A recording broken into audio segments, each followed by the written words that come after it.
supply ng tubig sa itatayong Paksilica, abay kukunin daw po sa dagat. Ayon po yan sa BCDA. Ating alamin sa report ni RH28, Lakay Raymond at Paz. Lakay Raymond.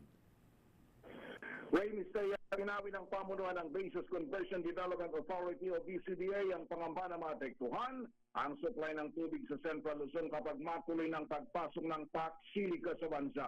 Sa hearing ng Senate Committee on Environment, tinanong si Senator Rafi Tulfo bilang chairman ng komite kung saan kukuha ng supply ng tubig at kung ikinonsidera ang water desalination o pagkuha ng tubig sa dagat. Sabi ni BCDA President and CEO Joshua Bingkang, lumagda na sila ng kasunduan sa Subic dahil sila ang may dagat at doon kukuha ng tubig para daanin ang linya sa SCTEX. Sabi ni Bingkang, noong una ay duda siya dahil 70 kilometers ang layo ng Clark sa Subic. Ngunit wala umano itong problema dahil ang kumpanyang gagawa nito ay dihasa na sa paggawa ng water desalination sa Middle East kahit 600 kilometers ang layo. Marami ang nangangamba na kapag matuloy ang Paksilica sa Pampanga at Tarlac ay maapektuhan ang supply ng tubig sa rehiyon.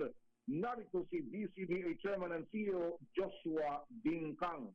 Kasi po itong mga industries na to, sinasabihan kami na mas mataas pa ho ang standard ng quality ng tubig nila kaysa sa drinking water dahil po mga silicone wafer po ang po-produce dito. So tinitingnan po namin ngayon, nagpirmaan na po kami ng initial na MOU with Subic kasi silang may dagat. Ang kagandahan po ng pareho kaming government agency at connected kami ng SCTEX. So may proposal sila ngayon po na ipadaan yung mga tubo sa SCTEX. So wala na pong problema sa right of way dahil nasa loob na siya ng SCTEX. So yun po, no? Noong una sabi ko, pwede ba yan? Kasi parang 70 kilometers po ang agwat ng Subic sa Clark.